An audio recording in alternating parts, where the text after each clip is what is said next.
90 रुपए का $1। कुछ साल पहले तक तो ये आंकड़ा सोचना भी मुश्किल था। बिल्कुल, आज की हमारी चर्चा इसी ऐतिहासिक गिरावट पर है।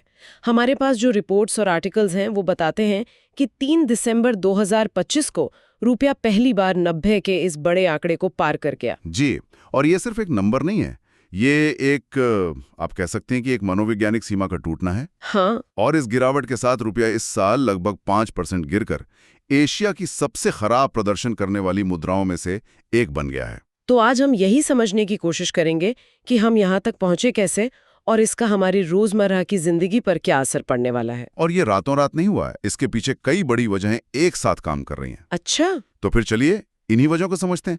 क्या ये कोई एक बड़ी वजह है या कई छोटी छोटी चीजें मिलकर इस स्थिति के लिए जिम्मेदार हैं? असल में ये किसी एक वजह से नहीं हुआ। इसे आप ऐसे समझ सकते हैं कि 3 बड़े तूफान एक साथ आ गए। 3 तूफान? हाँ, पहला तूफान बाहर से आया है, मतलब अंतर्राष्ट्रीय। अमेरिकी सरकार ने भारतीय सामानों पर 50% तक टैरिफ लगा दिया है। ओह, 50%!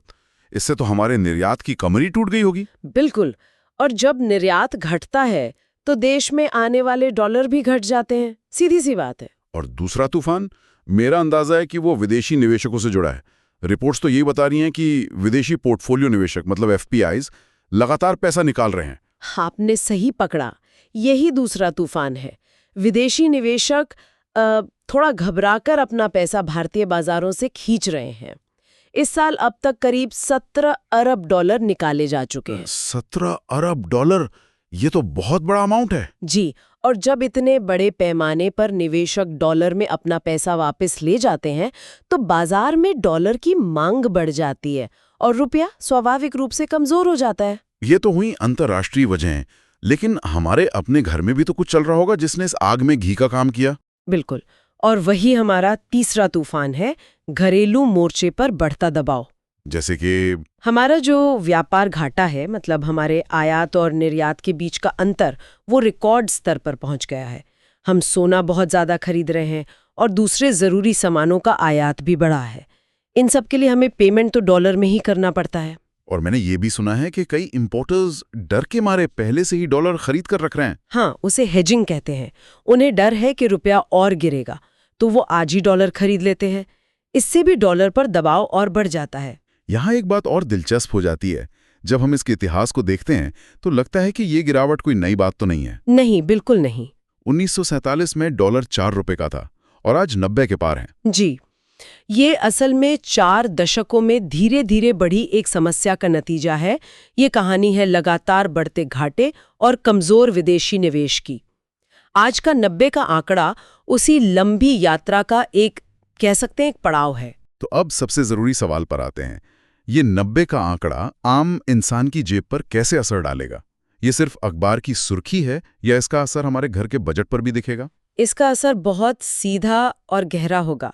सबसे पहले तो महंगाई। हाँ, भारत अपनी जरूरत का 80% से ज्यादा कच्चा तेल आयात करता है। सही बात है। तो रुपया कमजोर होने का मतलब है कि हमें तेल खरीदने के लिए ज्यादा रुपए खर्च करने होंगे, यानी पेट्रोल डीजल महंगा। और अगर डीजल महंगा हुआ तो माल ढुलाई महंगी हो जाएगी, जिससे सब्जियों से लेकर हर चीज की कीमत बढ़ जाएगी। बिल्कुल। मतलब अगली बार जब हम कोई नया फोन या लैपटॉप खरीदने जाएंगे तो शायद उसकी कीमत ज्यादा होगी, सिर्फ इसलिए कि रुपया कमजोर हो गया है। बिल्कुल सही। और सिर्फ छात्र ही क्यों, जो लोग विदेश घूमने जाने का सोच रहे हैं उनका खर्च भी बढ़ जाएगा। और उन कंपनियों का क्या जिन्होंने विदेशी बैंकों से डॉलर में कर्ज लिया है?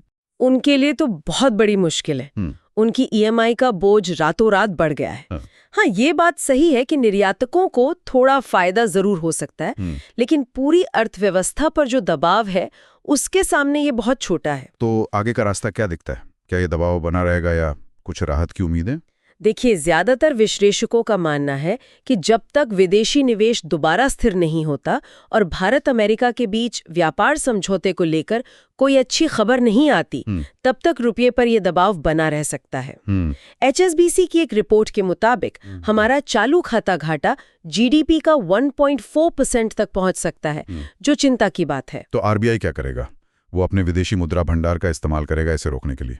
आरबीआई कोशिश जरूर करेगा, लेकिन उसके सामने विकास की गति को बनाए रखने की भी एक बड़ी चुनौती है। तो कुल मिलाकर रुपए का 90 के पार जाना सिर्फ एक सांकेतिक घटना नहीं है। इसका असली असर बढ़ती महंगाई और आयात की लागत के रूप में हम सबको महसूस होगा। जी, ये एक ऐसी समस्या है जिसकी जड़ें देश के अंदर और बाहर दोनों जगह हैं। और ये हमारे लिए एक बड़ा सवाल भी छोड़ जाता है कि रुपए की इस लगातार गिरावट के दौर में देश की आर्थिक तरक्की को प्राथमिकता देने और आम इंसान को महंगाई से बचाने के बीच वो सही संतुलन बनाना भविष्य में कितनी बड़ी चुनौती होगी।